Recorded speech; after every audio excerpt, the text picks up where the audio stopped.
আসসালামু আলাইকুম, কেমন আছেন সবাই? আমি সাইদ আসলাম, আশা করি সবাই ভালো আছেন। আজকে পিসি বিলটা খুবই পপুলার একটা রেঞ্জের মধ্যে, কারণ পিসি বিল তো বিভিন্ন রেঞ্জের মধ্যে হয়, অনেক রেঞ্জ থাকে, বাট এই রেঞ্জটা যে অনেক পপুলার। 40,000 টাকা, 40,000 টাকার মধ্যে একটা পিসি বিল। এবং এই বিলটা কী পারপাস? কারণ কি দেখেন, আপনি ধরেন একটা পিসি বিলের রেঞ্জ ঠিক করেন 50,000, 40,000, 60,000, 70,000, আরও বেশি হোক, পারপাস অনুযায়ী কিন্তু কম্পোনেন্টগুলো একটু চেঞ্জ হয়, ঠিক আছে? এবং কী ধরনের আপনার ফিউচার প্ল্যান আছে এটার উপরে চেঞ্জ হয়। এখন দেখা যাবে আপনি পরে গ্রাফিক্স কার্ড লাগাবেন, তাহলে হচ্ছে আপনার এক ধরনের বিল্ড আসবে। আপনি আপাতত গ্রাফিক্স কার্ড তো লাগাবেনই না, পরেও লাগাবেন, কোনো চিন্তা ভাবনা নাই, তাহলে এক ধরনের বিল্ড আসবে।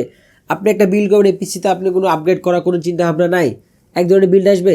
আপনি একটা বিল্ড করবেন, আপনি পারফরমেন্সটা ফোকাস রাখছেন, অ্যাস্থেটিকটা ফোকাস দেন নাই, এরকম। কারণ কি, রেঞ্জ এক থাকলেও যদি আপনার প্রয়োজনীয়তা ভিন্ন ভিন্ন হয়, তাহলে কম্পোনেন্টও ভিন্ন ভিন্ন হবে, ঠিক আছে?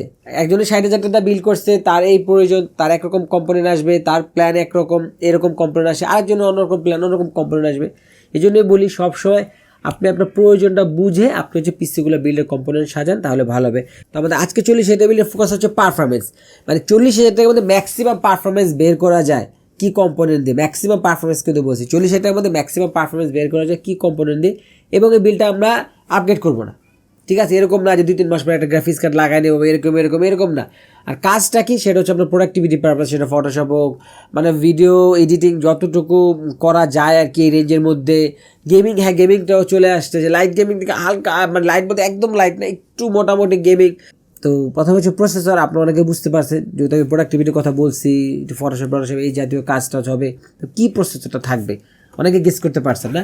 তো প্রসেসর হচ্ছে বর্তমানে one of the most popular একটা প্রসেসর, AMD Ryzen 5 5600G। এটা কিন্তু হচ্ছে আপনার রিটেল বক্স প্রসেসর, ঠিক আছে? এটা যদি আপনি এই যে স্ক্যান করেন, এটা আপনি সবুজ টিকচিও দেখতে পারবেন, বা আপনি যদি ট্রে বক্স পান সেটাতে কোনো সমস্যা নাই। এটা হচ্ছে আপনার রিটেল বক্স প্রসেসর, এই হচ্ছে আপনার 5600G। তো এমনির এই রিটেল বক্স প্রসেসরের প্রাইস হচ্ছে 18,300 টাকার আশেপাশে। আমি ট্রে বক্সটা পাই নাই, আর এই জন্য রিটেল বক্সটা নিচ্ছি। তো এখন হচ্ছে কথা, এই যে 18,000 টাকার আশেপাশে যদি আপনি কোনো প্রসেসর সিলেক্ট করেন, মানে হাইস্ট পারফরমেন্স দেবে উইদাউট জিপিউ, আনডাউটলি হচ্ছে আপনার এই 5600G। এটার আশেপাশে কোনো প্রসেসর, আমি কি বলছি, উইদাউট জিপিউ। আর ইন্টেল প্ল্যাটফর্মে গেলে আপনি হচ্ছে i5-এর 12400, তো হচ্ছে আপনার 20-এর পরে আর কি, ঠিক আছে? তো উইদাউট জিপিউ আপনি এই 5600G-তে বেটার পাবেন, আর এটা সবাই জানে। যা আপনার হচ্ছে এই উইথ জিপিউ হচ্ছে 12400 বেটার পারফরমেন্স, বা 40,000 টাকা দিয়ে আপনি বেটার বিল কখনোই আপনি 12400 করতে পারবেন না, মানে কখনোই পারবেন না। আর যদি প্রিভিয়াস জেনারেশনে যাই, 10 জেন, 11 জেন, 10 জেন থেকে আপনি মাছ বেটার পারফরমেন্স পাবেন 5600G-তে। আর যেহেতু আমি বলছি আমি ফিউচারে মানে আপগ্রেড না করার সম্ভাবনা বেশি, এবং আমি একটু প্রোডাক্টিভিটি টাইপের কাজ করতে চাই, হালকা পাতলা গেম খেলতে চাই, আর এই র্যামটার সাথে কিন্তু আমি 16GB র্যাম রাখছি, এটা ভালো করছি না? 8GBও রাখিনি, ডাইরেক্ট 16GB র্যাম দিয়ে দিচ্ছি, কারণ এই এপিইউগুলোর সাথে 16GB র্যামে আপনি ভালো, মানে আপনি অপটিমাল পারফরমেন্স পাবেন। 2টা 8GB র্যাম হলে ভালো হয়, কারণ যেহেতু এটা ইন্টিগ্রেটেড আপনার গ্রাফিক্স আছে, 2GBর মতো একটু বেশি আর কি ও শেয়ারই করে নেয় আর কি। তো খালি থাকে মানে 5GB সামথিং, মানে 6GBর মতো খালি থাকে, তো সেক্ষেত্রে সমস্যা হয়ে যায় আর কি, পারফরমেন্স একটু কম পাওয়া যায়। তো 2টা 8GB র্যাম 5600G-তে একদম সুইট স্পট বলতে পারেন, এই জন্য আমি 16GB রাখছি। 40,000 টাকার মধ্যে ভালো হয়েছে না? তো এই হচ্ছে প্রসেসরটা নেওয়া। বর্তমানে অনেক, মানে যারাই হচ্ছে মানে গ্রাফিক্স কার্ড ছাড়া পিসি বিল করবে, একটু বেটার পারফরমেন্স চাবে, ম্যাক্সিমাম হচ্ছে আপনার 5600G, কারণ এটার বিকল্পটা আপাতত নাই আর কি। তারপর হচ্ছে আপনার মাদারবোর্ড যেটা রাখছি সেটা হচ্ছে আপনার MSI A520M Pro VH। এই বোর্ডটার প্রাইস হচ্ছে আপনার 6,300 টাকা, 400 টাকা, 500 টাকা, 600 টাকা। কারণ কি, এক এক সময় এক এক রকম প্রাইস থাকে, এই জন্য এটার ওরকম যে ফিক্সড কোনো প্রাইস নেই। বর্তমানে এটা 6,300 টাকা, 400 টাকাতে পাওয়া যায়। একটা কথা বলে দিই, এই যে অনেকেই আমাকে বারবার জিজ্ঞেস করছেন, ভাই আপনি ভিডিও করছেন, ভিডিও করার পর তো প্রোডাক্টের দাম বেড়ে গেছে। না, এটা হচ্ছে আপনার ভিডিওর সাথে প্রোডাক্টের দাম বাড়ার কোনো সম্পর্ক নাই। হ্যাঁ, এরকমও হয় না, অনেক সময় দেখা গেলো যে প্রোডাক্টটা একটু মার্কেটে হট, মানে একটু রানিং, মানে একটু চলতেছে বেশি, ওই প্রোডাক্টটা দিয়ে একটু কন্টেন্ট করলাম, হঠাৎ করে প্রোডাক্টটা আপনার হচ্ছে শর্ট পড়ে গেলো, ওই সময় একটু দাম বাড়ে। এরকমও তো আছে, অনেক প্রোডাক্ট দিয়ে ভিডিও করছি, পরে আপনার দাম কমছে। ভুরি উদাহরণ আছে, যেমন ধরেন আপনার PNY 3060 Ti আমি যখন ভিডিওটা করলাম তখন দাম ছিল হচ্ছে 58,000, এখন হচ্ছে 56,500 টাকা। জটেকের কার্ডটা আমি যখন একবার ভিডিও করলাম তখন ছিল হচ্ছে 29,500, মাঝখানে হয়ে গেলো 34,000 টাকা। জটেকের 1660 সুপার 34 হইলো, 34,500 হইলো, এখন আবার হচ্ছে 29,500 হয়ে গেছে, এরকমটা বুঝছেন? তো এটা হচ্ছে যে ভিডিও করলেই যে দাম বেড়ে যাবে সেটা এরকম না। অনেকে দেখা যায় বলে যে ভাই আপনি ভিডিও করছেন দাম বেড়ে গেছে, বা ভিডিও করার পর দাম বেড়ে গেছে, এটা আসলে মানে ওরকম যুক্তি না। যদি প্রোডাক্টটা শর্ট হয়ে যায় তাহলে দাম বাড়ে, কারণ ভিডিও করার পর কিন্তু অনেক প্রোডাক্টের দাম কমে। এরকম অনেক উদাহরণ আছে। কারণ দেখবেন যে এই যে ধরেন 56 প্রসেসরটা, এই প্রসেসরটার দাম কখনো স্টোর এক এক সময় এক এক রকম দাম থাকে। এখন হচ্ছে রিটেল বক্স পাওয়া যেতেছে, দেখা যায় মাঝখানে রিটেল বক্স পাওয়া যায় না, রিটেল বক্সের দাম 19,500 টাকা বিক্রি হয়েছে। এই রিটেল বক্সটা হচ্ছে 19, যেটা হচ্ছে স্ক্যান করা যায়, 19,500 টাকা বিক্রি হয়েছে, এখন 18,200 টাকা এরকম। তো প্রোডাক্ট হচ্ছে কন্টেন্টের সাথে ভিডিও দাম বাড়ার কোনো কারণই নাই, যারই হোক। এটা হচ্ছে আপনার মার্কেট সিচুয়েশনের উপরে হচ্ছে এই জিনিসগুলোর দাম বাড়ে কমে। যখন দেখবেন কোনো প্রোডাক্টের দাম মানে মার্কেটের একটি শর্ট, তখনই প্রোডাক্টের দামটা বাড়ে, আর যখন প্রোডাক্টটা অ্যাভেলেবেল হয়ে যায় তখন দামটা অনেকটা কমে যায় আর কি। তো এটা হচ্ছে ফ্যাক্ট আর কি। তারপরে ছিল হচ্ছে আপনার র্যাম যেটা নিচ্ছি ভাই, এখানে আমি হচ্ছে PNY 8GB র্যাম দেখতেছেন ভাই, আমি আবারও বলতেছি PNY non-8GB র্যাম, দুইটা র্যামের দাম হচ্ছে 3,000 করে 6,000 টাকা। তো এখানে ভাই 8GB কি আপনি কী জন্য নিয়েছেন ভাই? আমি যখন প্রোডাক্ট নিয়েছি তখন PNY non-8GB র্যামটা ওই মুহূর্তে আমার কাছে ছিল না, এই জন্য হচ্ছে আমি বাধ্য হয়ে এই 8GBটা নিয়ে আসছি ভাই। আমি 8GBটা এখানে আনি না, 8GB আনার কোনো প্রশ্ন আসে না। তো CL16 আপনার হচ্ছে 8GB 3,000 করে 3200 মেগাহার্স, আর XMP এনেবেল করলে এই 520-এর সাথে কোনো রকম ঝামেলা ছাড়াই ইউজ করা যায় আর কি, ঠিক আছে। তো এখানে যেহেতু আমি 40,000 টাকা ধরছি, যে আমি 40,000 টাকার মধ্যেই হায়েস্ট কম্পোনেন্ট দিয়ে বিল করবো, আমার যেন 1 টাকা বাড়াতে না হয়, ঠিক আছে। তো এই জন্য যে র্যামটা আসছে, আদার্স অন্য ব্র্যান্ডে দেখা গেলো আমার 500-1000 বাইরে যাবো। আর যেহেতু বললাম যে আপনার XMP করে 3200 মেগাহার্টে চালাতে পারবেন, কোনো সমস্যা হয় না। আমি একটা সময় কিন্তু একটা কথা বলছিলাম যে আপনার মাদারবোর্ডে যদি র্যাম XMP করার পরে, আমি একটা কথা কিন্তু বলছিলাম যে আপনার পিসিতে যদি XMP করার পরে সমস্যা হয়, বুল স্ক্রিন মানে নানা সমস্যা, আপনি র্যামের ব্র্যান্ডটা চেঞ্জ করে দেবেন, র্যামের কারণে হয়। তো অনেকেই বলছিলেন যে না এরকম তো কোনো পাই নাই, র্যামের কারণে XMP হইব না, এরকম কোনো পাই নাই, অনেক জায়গায় অনেক কিছু করছি। আসলে পরে অনেকে বুঝতে পারছে যে না এরকমটা হয়, যে দেখা যায় আপনি একটা সিস্টেম বিল্ড করছেন, XMP এনেবেল করলে মেশিনে রিস্টার্ট মারে বা বুল স্ক্রিন মারে, মানে নানা সমস্যা হয় বা ডিসপ্লে আসে না, তাহলে কি হয় ওই র্যামের ব্র্যান্ডটা চেঞ্জ করতে, অথবা ওই ব্র্যান্ডের অন্য মডেলের আর কি, যেমন মডেল থাকে না, জি স্কেলের ট্যাডেন্স, জি স্কেলের রিপজ, জি স্কেলের রয়্যাল, এরকম আর কি। প্রত্যেকটা ব্র্যান্ডের কিন্তু আবার মডেল থাকে, হয় ব্র্যান্ড চেঞ্জ করতে হয় অথবা মডেল চেঞ্জ করতে হয়। তো এরকম যদি হয় যে আপনি দেখেন যে পিসি বিল্ড করার পর XMP এনেবেল করার পরে আপনার ঝামেলা হইতেছে বা ডিসপ্লে আসতেছে না, তাহলে যেটা করতে হবে আপনার র্যামের মডেল বা ব্র্যান্ড চেঞ্জ করতে হবে। এরকমও হয় যে আপনি একটা র্যাম দিয়ে আপনার XMP করে চলে, ওই সেম র্যাম লাগাইলে আপনার হচ্ছে দুইটা র্যাম লাগাইলে XMPতে হয় না, তাহলেও আপনার যেটা করতে হবে ওই র্যামের ব্র্যান্ড বা মডেল চেঞ্জ করে দিতে হবে। এটা এখন অনেকে বুঝতে পারছেন। আসলে এটা আমার একটা সৌভাগ্যের ব্যাপার, কারণ আমি এখানে ধরুন একটা পিসি বিল্ড করতেছি 5টা কম্পোনেন্ট দিয়ে, বাট ছোটো মতো ধরুন ডিফারেন্ট কম্পোনেন্ট দিয়ে অনেক পিসি বিল্ড হয়। তো যদি দেখি যে এই কম্পোনেন্ট সাথে এই কম্পোনেন্ট পেয়ার করতেছে না, ওটা তো আমি প্র্যাকটিক্যালি দেখতে পারলাম না। তো এই অ্যাডভান্টেজটা আমার আর কি আছে, আর আমি পাই আর কি, এটা আমার খুব একটা প্লাস পয়েন্ট পিসি বিল্ডের ক্ষেত্রে, কম্পোনেন্ট চুজ করার ক্ষেত্রে। কারণ যেহেতু প্র্যাকটিক্যালি কাজ করা হয়, প্র্যাকটিক্যালি তো একটা ভ্যালু অন্যরকম আর কি। তো এই ইনফরমেশনটা আপনার সাথে দেওয়ার চেষ্টা করি আর কি। আর ইনশাআল্লাহ এতটুকু মাথায় রাখবেন যে সাইদুল ভাই যদি মানে প্রবলেম জাতীয় কোনো কিছু বলে, তাহলে এটা আসলে অ্যাকচুয়ালি প্র্যাকটিক্যাল নিজে ফেস করেই আমি বলি আর কি, ঠিক আছে। তারপরে ছিল হচ্ছে আপনার এসএসডি যেটা নিয়েছি কিংসম্যানের KF6 256GB NVMe এসএসডি। এই এসএসডিটার প্রাইস হচ্ছে 3400 টাকা। এই এসএসডিটার একটা সুবিধা আছে, এটা হচ্ছে আপনার 4 বছর রিপ্লেসমেন্ট ওয়ারেন্টি। তারপর হচ্ছে আপনার ছিল পাওয়ার সাপ্লাই যেটা নিয়েছে সেটা হচ্ছে আপনার corsair CB450। তারপর ছিল হচ্ছে আপনার ক্যাসিংটা হয়তো বা অনেকের পছন্দ হইব না, এটা হচ্ছে আপনার ক্যাসিং, এটা হচ্ছে আপনার ডিপকুলের matrexx 30, এটা হচ্ছে আপনার non-RGB ক্যাসিং। আমি ভাই non-RGB একটা ক্যাসিং খুঁজতেছিলাম, ওই matrexx 40 তো এখন নাই। তো ওই যে স্ট্যাটিক লাইট জ্বলে থাকে, এটা অনেকেরই সমস্যা, ঠিক আছে।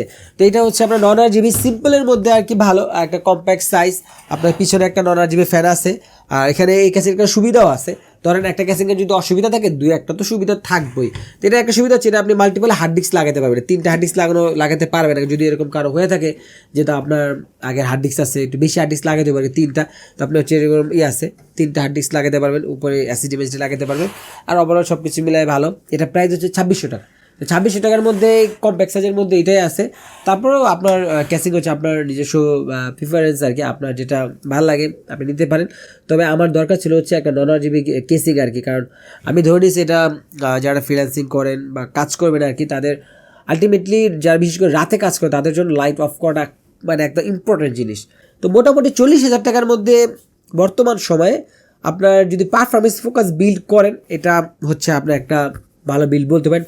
মাদারবোর্ডটা বিষয়ে যেটা বলি সেটা হচ্ছে 56 দিয়ে এই বোর্ডটা অনেকগুলা হচ্ছে পেয়ার ইতিমধ্যে হচ্ছে আপনার বিভিন্ন জায়গায় হচ্ছে সেল হয়েছে এবং ওইগুলা ইউজ হইতেছে, কোনো কমপ্লেইন নাই। সে থেকেও যেটা নেওয়া আপনার এই প্রাইস পয়েন্টে এর থেকে তো বোর্ড পাওয়া সম্ভব না আর কি, ঠিক আছে। এটাই হচ্ছে আছে আর কি মিনিমাম রেঞ্জের মধ্যে। আর র্যামটা 16 GB দিয়ে দিছে, এটা খুব ভালো হয়েছে। আর তো তেমন কিছু নাই, চলেন পিছনে হচ্ছে বিল্ড করার পর হচ্ছে ফাইনাল কিছু কথা বলি।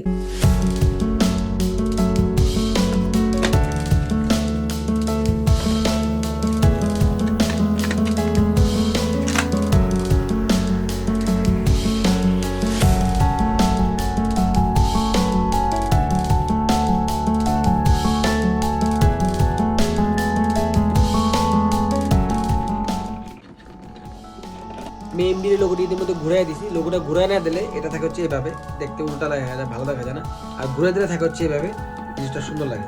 তো আপনারা যদি পিসি বিল্ড করেন আর কি, পিসি বিল্ড করার সময় বললে ঘুরাই দিবে।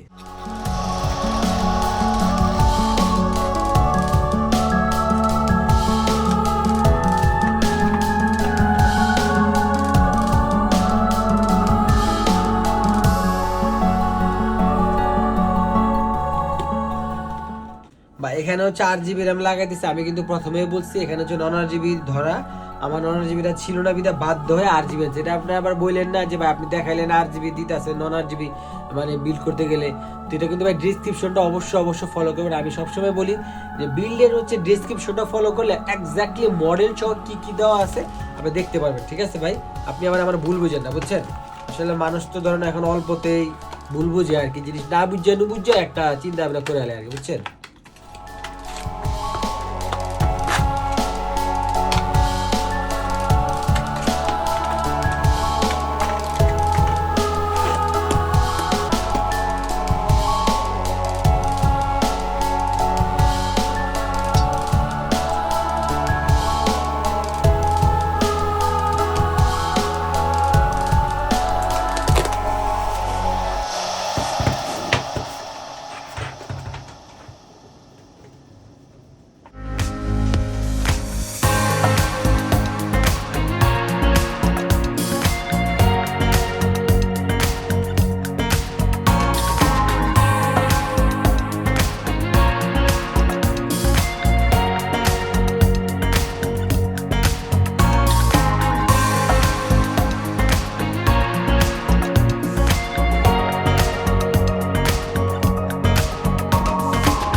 পিসি বিল কমপ্লিট, সব কিছু ঠিক আছে, চলতেছে।